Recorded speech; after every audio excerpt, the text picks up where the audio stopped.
Hello, today I have the pleasure of talking to Katie Maycock. Katie specialises in helping people manage their stress and anxiety as a coach and qualified nutritionist. Hello Katie, how are you today? I'm good, how are you? I'm not bad, thank you. Enjoying the sunshine. Yes to the British summer. Oh, welcome to the British summer. I mean, to be fair, this is my second summer. I was in Australia over, obviously our summer at the beginning of this year. So this is my second summer. I'm feeling pretty good. So do you follow the sun around the world then? I was doing that for a few years. So I lived in Australia, moved to Vancouver. And so I followed, so as was coming into Australian winter, I moved to Vancouver summer. And then Vancouver hit winter and I did a winter there and I was like, never again. Moved to Costa Rica, so followed the sun there. And then moved to the UK and followed the sun again. And then I had a bit of a break, went back to Australia for a month just to see family. But I haven't followed the sun for a while on purpose, but definitely holidays. You got your vitamin D fix though, that's for sure. Oh, for sure, which is really important, right? Yeah. Thank you so much for taking the time to talk to me today. I really appreciate it. And what I'm really interested in is understanding more about burnout and understanding hows and whys around the mindset around chronic stress. And also, if we can touch a bit on the causes of anxiety and how you can keep it in check, that would be amazing as well. For sure. Like, talk me through the story behind you becoming an executive coach. Yeah. So the reason why I became an executive coach is because I've personally burnt out twice in my career.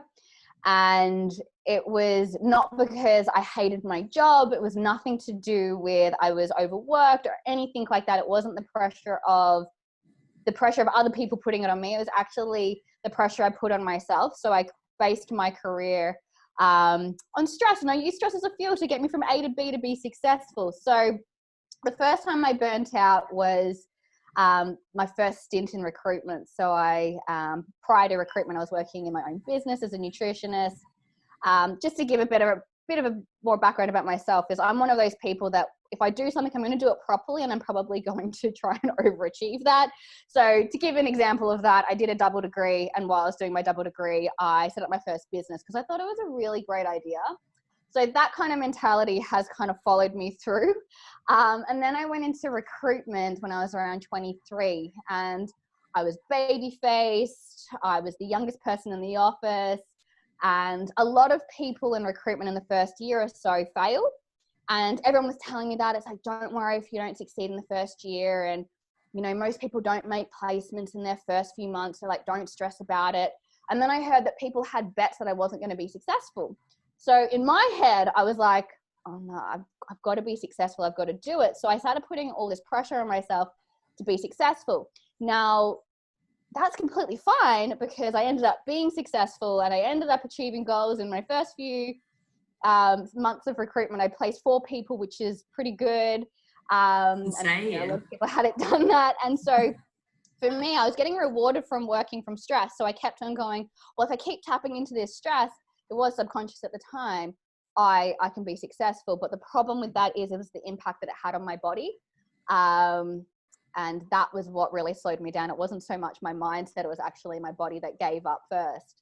And then once my health really started to deteriorate, then I got a negative mindset based around that. And that's when like the negative stress in the mindset came in. So that was the first time. And then I did it again.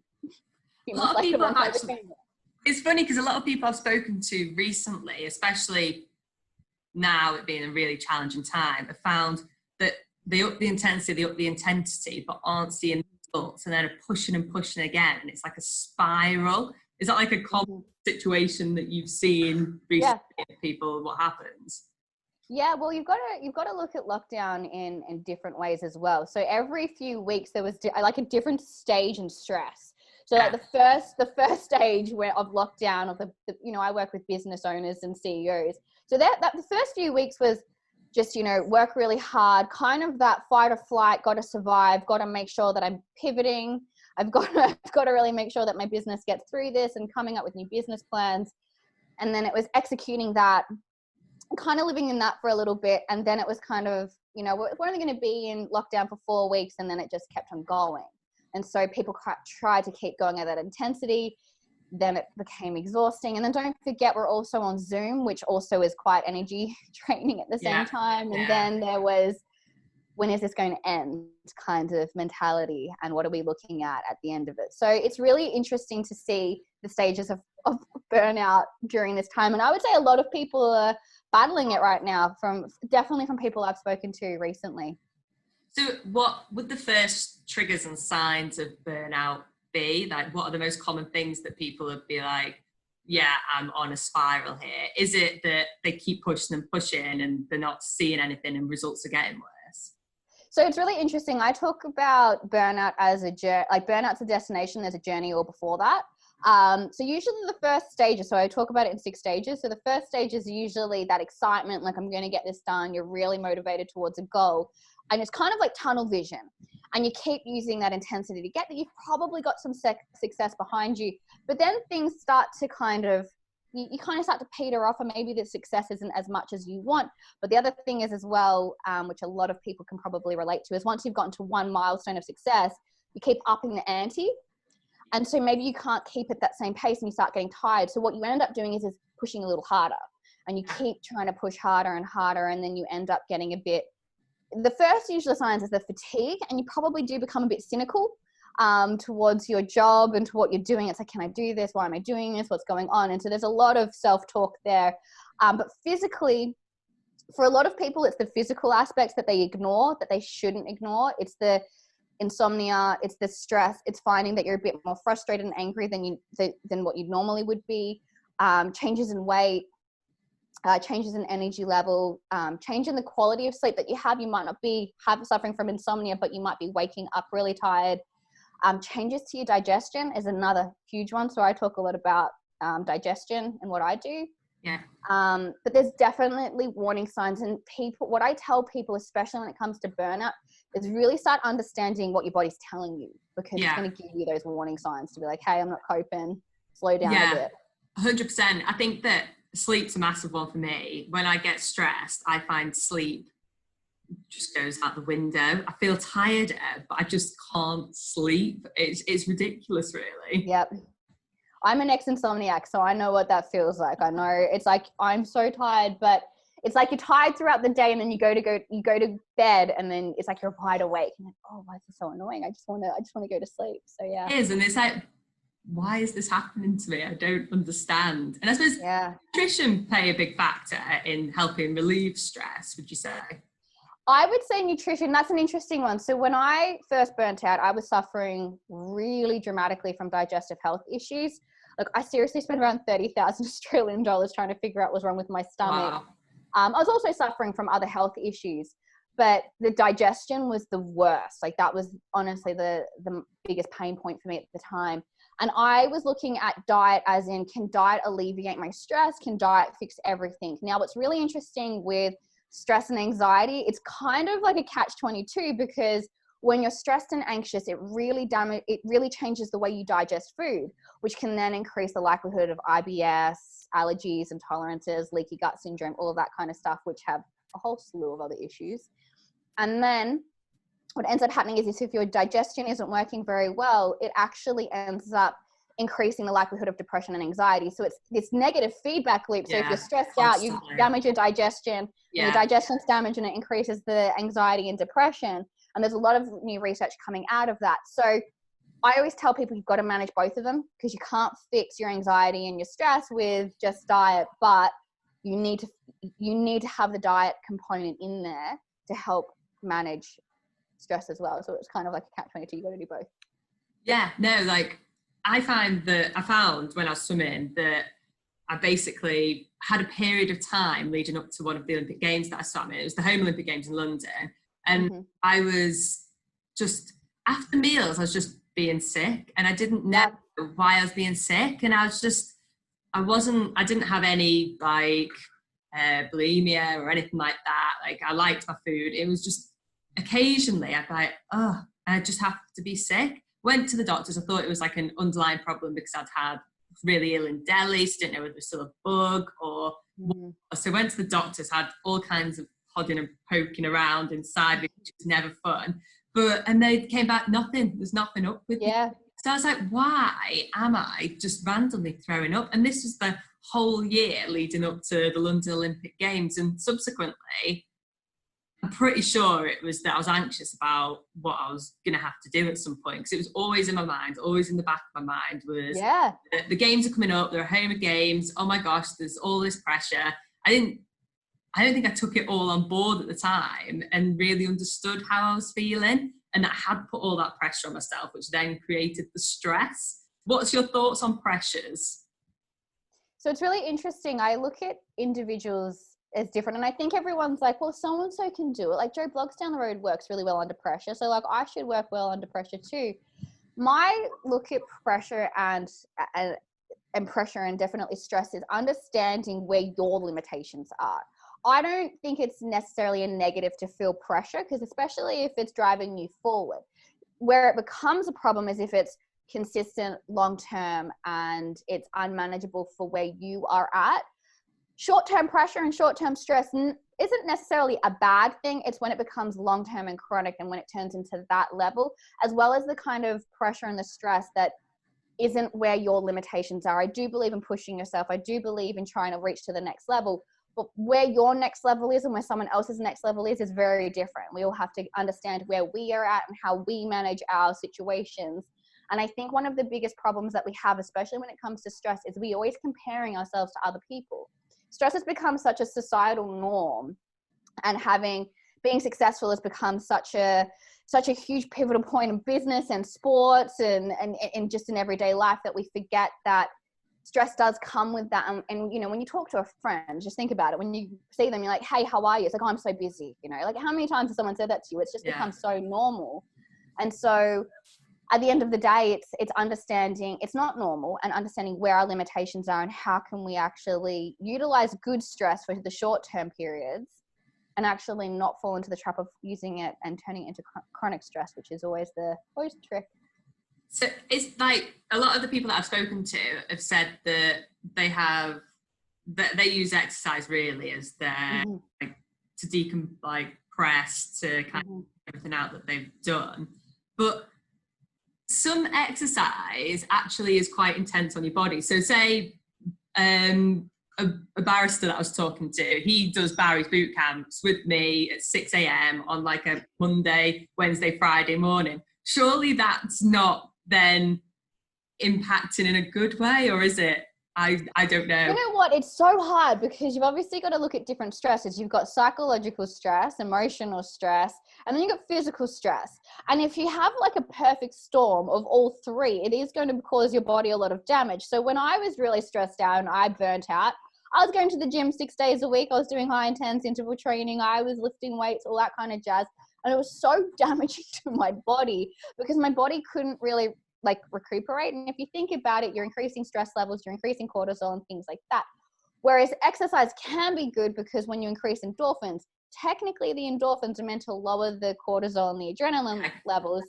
But in saying that, you're still putting your body under a lot of pressure. And if you don't not digesting food, let's say you're really stressed out and you're not digesting food, you're not replenishing your body, you're not giving your body the amount of nutrients it needs. If you're not sleeping enough, you're not repairing those muscles, you're putting your body at a deficit. If you're not taking care of yourself, you're going to have high levels of inflammation as well. So there's definitely an element where exercise can be good, and I am a big advocate of doing your exercise and making that a big part of your day. I would be lying if I didn't say that. But it's also understanding, where are you physically at right now? Are you sort of at the edge of burnout, or have you burnt out? I guess if you have burnt out, you're not getting out of bed. But are you there? And do we need to actually change your workouts just a little bit while you recuperate, and you can go back to that intensity later? Like it's kind of it is really hard, because you've got to pick where people are at as well. But I do agree that sometimes if you're really stressed out and you're on the board, like you're kind of sprinting down the path towards burnout, might be actually a good idea to change up your exercise. That might not actually be causing more stress. So yeah, I think that's a big having like exercise as part of your routine is like really good for, I suppose, having a routine. And right now the routine's gone out the window for quite a lot of people. It's been chopping and changing. People work, they're out of work, they're on furlough, you're managing, putting people on furlough. That's something that wasn't in your routine before. People need more of your time. What impact does that have on you in a physical and mental sense? So much. I think the biggest thing that we've got to remember about humans is we like structure, and we like to know when things begin and when things end. Is that like a natural, that's what humans want and need? Because some people say, no, I don't need structure, but I do, and I know I do. And I know at least one thing in my day has to be the same. Otherwise, I start to spiral. And I know that about myself. Yeah, but you've got to look at the circadian rhythm, right? You've got to look at the physiology of where we've come from. So if you look at, if we go back to hunter-gatherer times, our circadian rhythm was really based on sunshine when we woke up, when we went to sleep, and we kind of balanced it out that way. So we did have a structure of, we go to bed when it's dark and we wake up when it's light. That's how it would have most likely worked. Yeah, that's routine in itself. That's a routine, right? That is how we're based on that. It's the same with usually we're on some kind of eating pattern. Most of us get hungry at the same times every day. If you think about it, it's oh yeah, I normally have my breakfast around this time, my lunch around that time, and our bodies get used to it. I think routine is something that is incredibly important. I think the people that say, oh, I don't need routine, I can just, be ad hoc, I do question that sometimes. I wonder if they probably do have a routine. It just might not be as structured as other people's, and especially obviously the busier you are, the more structured you have to be. But I do think that routine is really important, and understanding how you're going to fit your exercise in, how are you going to do your job, when are you going to have your downtime, when are you going to switch off, how are you going to, how do you book your holidays, what do you do on the weekend, all that kind of stuff. It has to be a routine. It's got to be daily, weekly, monthly, yearly. You've got to really look at it like that. And I think it is important to make sure that you are getting what you need mentally, emotionally, and physically, every day, to make sure that you don't burn out. Yeah, I think we're quite similar in that when we've got something in our head that needs to get done, or we're getting that done, it has to be finished. And yes, that's really interesting, because obviously you have been able to manage that with then having your downtime, having what you need to keep going, and it's on from one thing to the next thing. Have you learned that over time, or is that just something that you've always? I had to learn that over time. That was my biggest hurdle to overcome. So I'm, like you said, we were speaking before we press record. I'm one of those people that once something's in my head, I can't get it out until it's done. And so for me, it's understanding what does that actually mean, and how can I actually execute that in the most efficient and effective way without putting pressure and burning out. So understanding how I'm going to do that, and giving myself internal deadlines, and understanding how that works. But I also know I have to structure my day. I have to switch off at this time. I have to make sure that I don't take phone calls after a certain time, make sure I don't check my phone before a certain time, make sure I'm exercising, making sure that that's in there. I've had to structure my day knowing what I need to make sure that I don't, because I'm one of those people that once something's in my head, I'll go and do it. And sometimes I lose myself in it, and I'm by the next, and I look up and I'm like, oh crap, it's 9 o'clock at night, and I've been working since 8 a.m. I can't do that. So being able to break up my day is really important. And so it's interesting having to be structured with rest, which is seemed really counterproductive to me for a very long time.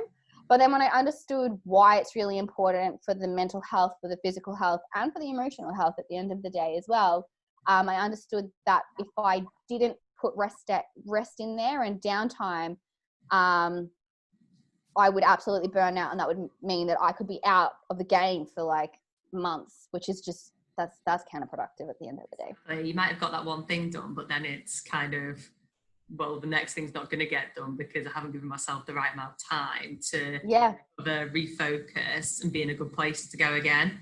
So it is about knowing your body then, isn't it? And knowing what you need personally. And that's completely different for everybody. But you with a lot of different high functioning people, that do they need to know why things are happening? Are they all intricate? They need to know the detail, and then they put things into action.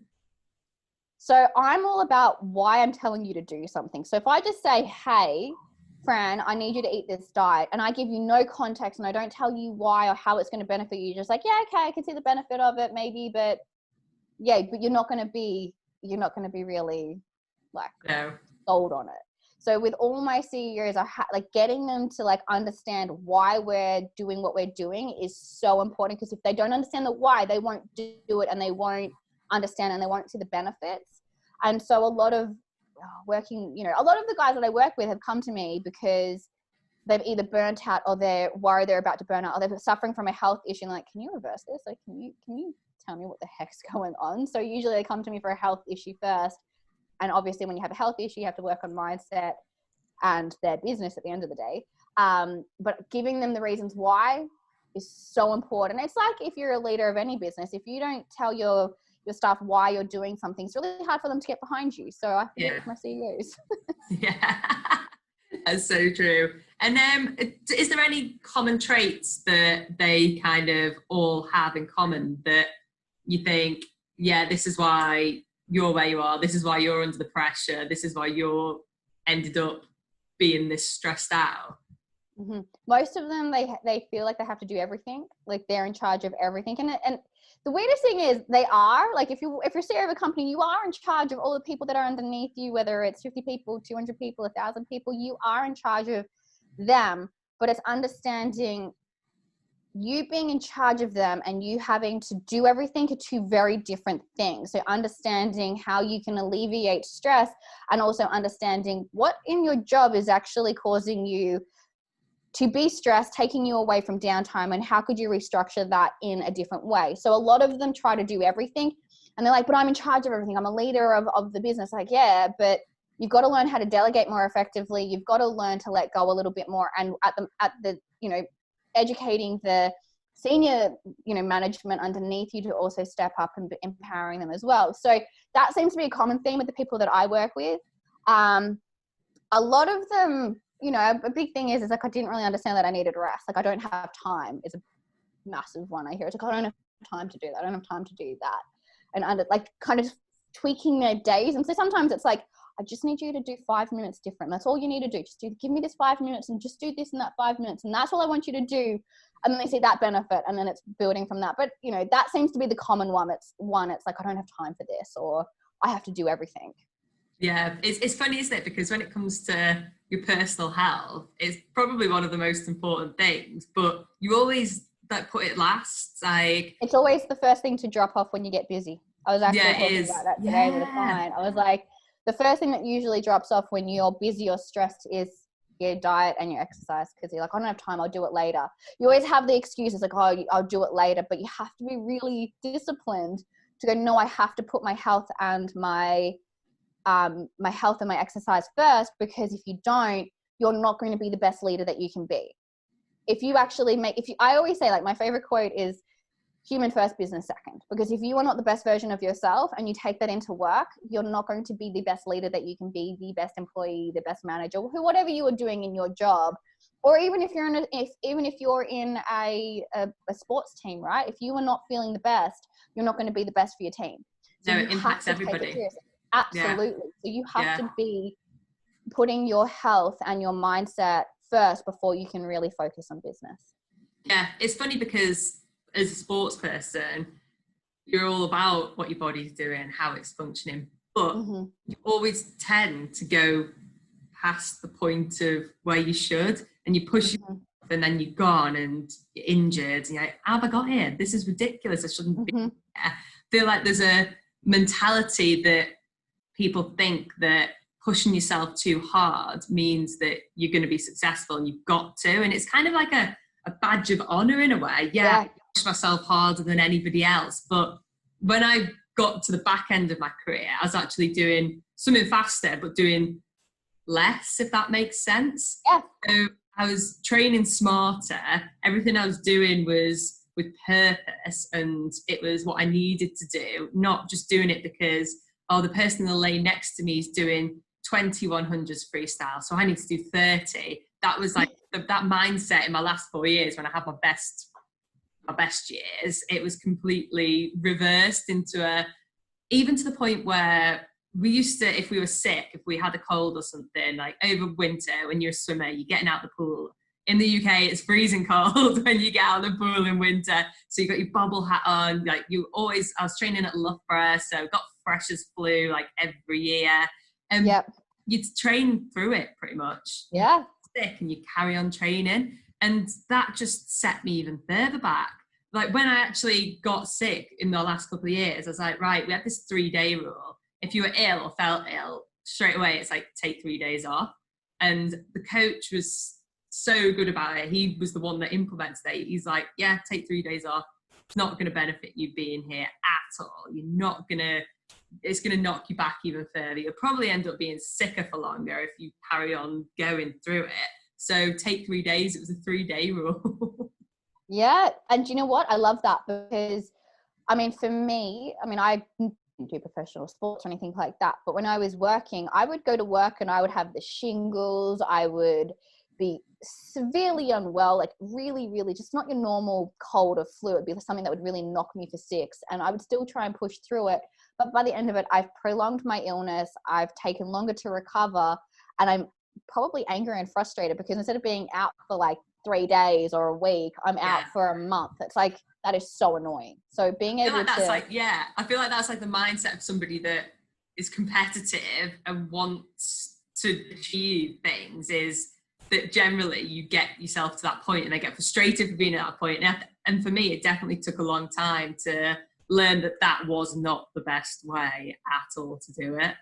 Absolutely not. And I think that, you know, it's always looking at what's happening in the body at the time, and it's always looking at inflammation and all of that kind of stuff. And I think we forget that inflammation is happening quite frequently throughout the body. So we have to support our body to make sure that we don't have overflows of, you know, inflammation going through the body as well. Because if you're completely inflamed, you're going to have a lot of health issues. Your immunity is going to be damaged as well. So definitely need to have that rest. Your body needs to have that time to like rest and recuperate to make sure that you can get through it.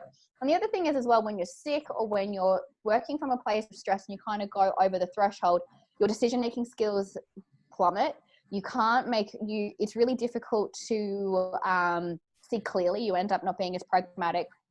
You end up having like brain fog. You end up getting more frustrated and angry, which is actually damaging everyone around you as well. So it really does damage the body and the mind when you're working from a place of stress, and being able to understand, you know, obviously when you had your last race, when you did the Olympics, you know, there was a time where you were obviously really stressed out in that race. And that's not necessarily a bad thing if you harness it the right way. It's like, I'm going to do the best that I can do.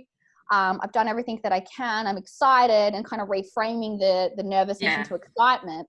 That was better than being stressed out the whole time and like being like really worried about it. So I think that there's like, people have got to understand that there is a difference, but you can't constantly be in that stressful state because it's really going to really kill your body and your mind, you know, together at the same time. So it's awful. Yeah. Sometimes you need it, or it's going to happen. You know that you need it, but it's going to happen, and deal with it. But there's definitely got to be points where you're not feeling stressed. You can't just function on stress alone, can you? Do you think they go hand in hand, stress and anxiety? Do you think people get stressed then get anxious, or can they be completely separate?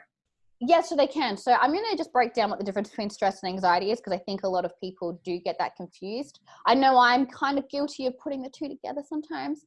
But stress is a physical response to a stressor or a perceived stressor. So let's say take the Olympics for you. So you were probably standing on the edge of the pool about to jump in. That's a stressful situation. You know, you're nervous, you're excited, or whatever you're feeling, but that's stress, right?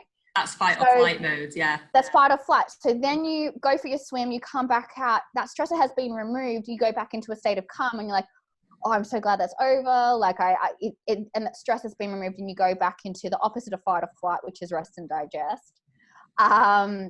But what happens with anxiety is once that stress is removed, you're still having a physical reaction to something that has passed. There's not an actual direct stressor in front of you.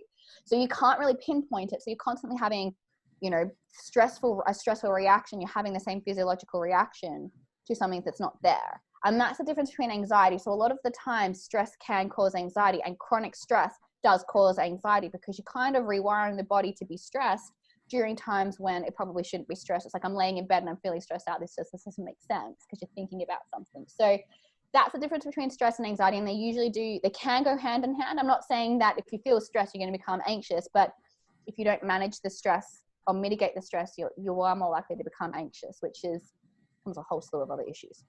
So you'd say that, for example, if I had the Olympics coming up, and it would be more stress when I started thinking about it than it would be anxiety. And anxiety would be if I was like, I don't know why I feel like this. There isn't. Pretty much, it can be a little bit like that. Like, I'm sure people that have suffered from anxiety will tell you it hits them from out of nowhere. They could be sitting on the couch watching TV, nothing's happened, and then all of a sudden they're like, why am I feeling really anxious? And you try to make sense of it. Your brain's going, why am I feeling the fight or flight? Let's create a reason why. And so it's it is tough. It's trying to fill in these gaps.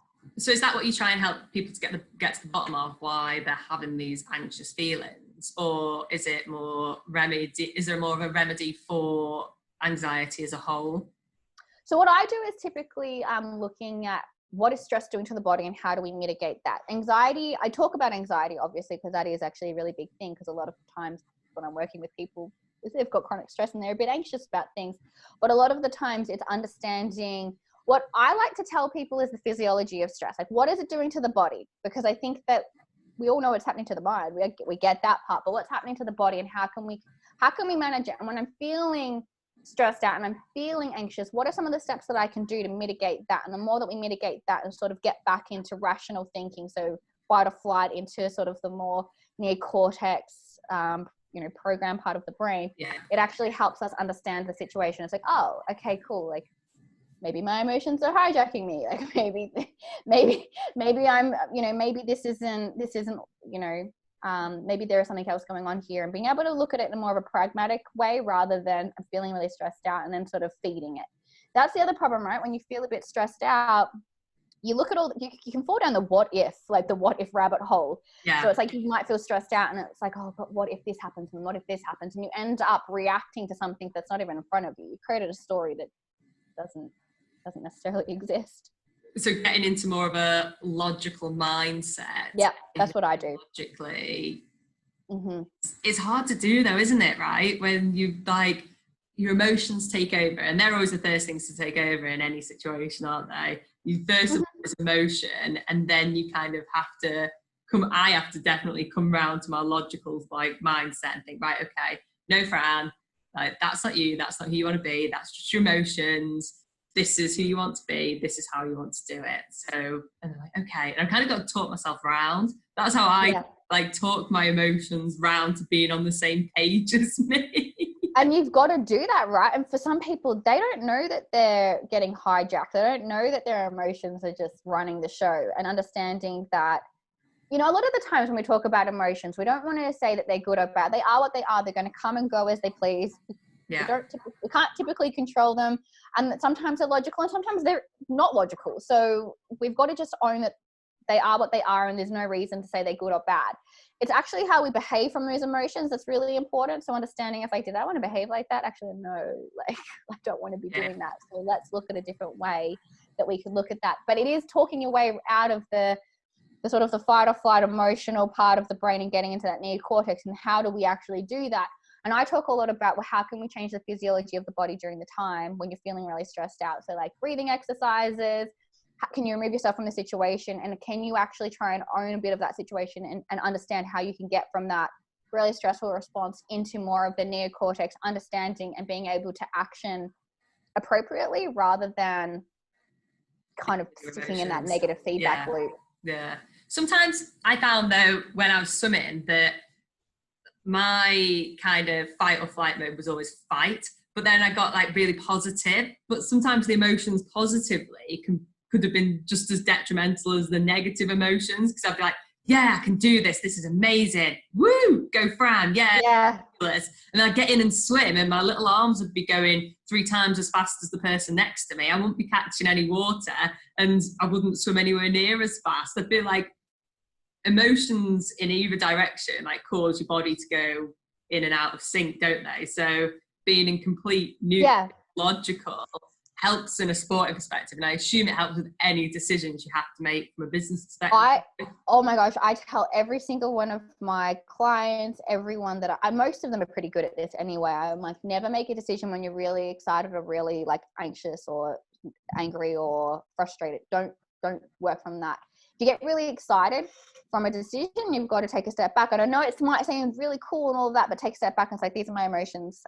What's actually the logical? Because you can't see logically what's going on when in those elements. You can't see the big picture. You kind of got the tunnel vision on. So you got to take that step back, get into the big picture and say, let's look at all the moving parts. And that is so important in business, is being able to keep your cool in really stressful situations. And business is high pressured. Sometimes it is fast paced. You have to make decisions on the fly. So a lot of the times it's managing your stress, and how do you get from that fight or flight into that neocortex in the most efficient and effective, the quickest way possible for you to be able to make that decision. Sometimes it is like, hey, just give me 5 minutes. I just need to like mull over everything that you're saying, and then I'll come back to you and give you a better answer. But doing that will actually help you prime your mind into a better situation to make better decisions. But making a decision when you're stressed is your judgment's completely clouded. You've got to know that. Yeah, my coach after a race, if it had gone badly, probably more than good, it'd just be like, I'll give you 5. Because he knew that if he came to me asking me how I think the swim went, what my thoughts were, how I think I executed my plan, I'd have just been like, ah, and just lost it with him completely. So he always gave me 5 minutes where I could just be in my own head, like going, letting all that out and letting it out. And then once it was out, I could then start to. So sometimes even if you bottle it up, it's bad, isn't it? You've kind of got to know yourself and know that, right, give me 5, I need these 5 minutes before you then make the power of the pause is massive. Just pause, take a minute to make the decision.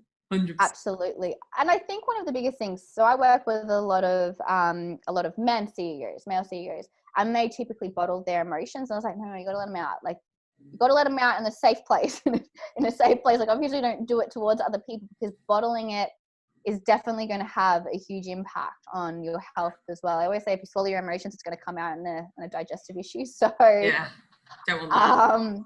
So you definitely need to give your time. Here's the thing, like I said, emotions aren't bad. If you're angry, be angry, but it's the behavior that you're trying to mitigate, right? You're not trying to mitigate their emotion. You're trying to mitigate the behavior that follows the emotion. So it's understanding, like being able to, okay, cool, like how do I get from really reactionary and really like emotional and, that kind of situation into more of a proactive approach. And I think that is a lot of the tricks when it comes to CEOs and sports people and anyone under pressure at all. One last thing I wanted to ask you was, so you obviously work with a full range of people across loads of different industries.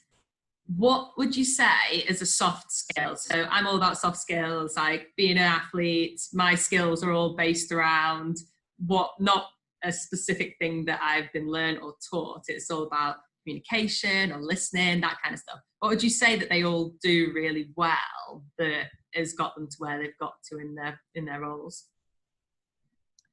Most of them are probably the most empathetic people I've ever met. Like they're really in tune with other people, and they're able to understand how other people are feeling. And that's definitely led to a really good, successful career for them. And they've always wanted to be understanding of their staff and be really considerate and kind and compassionate towards their staff. And they've done a really good job. Most of them have done a really good job at that. And I found that has been, I don't know if it's just my clients, but most of them have been really good at being empathetic or understanding, or even just having empathetic curiosity. It's just like, I wonder how they're feeling. Like, I wonder what's going on there. And so they can actually build a team based around that, which has been a really big positive. They don't get it always right, but that's just humans, right? We're humans, that's something. But I would say empathy is a big reason that they are what they are. Most of them are successful because their biggest thing is, I've got this amount of people in my team. We've got this amount of mortgages we have to pay. They take that on board. They take on what their staff is going through and making sure that their staff is taken care of, which I think is important. So it's, again, human first, the people in the business first, before business, which is, I think, is important. Emotional intelligence, that, isn't it? Just being emotionally aware of what's going on around you and being in tune with that is massive. I think everything that you said about stress and anxiety is amazing, and so many people can learn so much about it. And people need to take it on board and need to understand why the things, especially over here right now, like there's so many reasons to be stressed, and that's okay, accept it, but you need to have times where you decompress, you know what's going on, and keep your body in a good state, right? You've got, absolutely. It's being able to, I think, obviously when everything's getting turned upside down, you've got to find some kind of structure. You've got to control something in your world. And if that's your health and fitness, that's actually a really good thing to control. Yeah. So definitely. And I think that's the biggest thing, right? And managing your stress through that way is so important, but it's definitely been stressful. It's still, I would say we still got a bit of a road to go ahead, but it's definitely been stressful. And I think people need to understand that stress isn't just a part of every day. It's not normal. There are ways to mitigate it. And that's the one thing that I always tell people. It's like, oh, is just stress a part of everyday life? It's like, that mentality really does ruin your health. So being able to understand, it's like stressful things will happen, but it's how you manage those stressful things. Like life's going to throw you curveballs, but how do you want to catch that curveball? So that's what I always say. Well, thank you very much for that. And I know anybody that's watching needs help with this. They know where to come now for sure. Thank you so much for your time, Katie. No, thank you.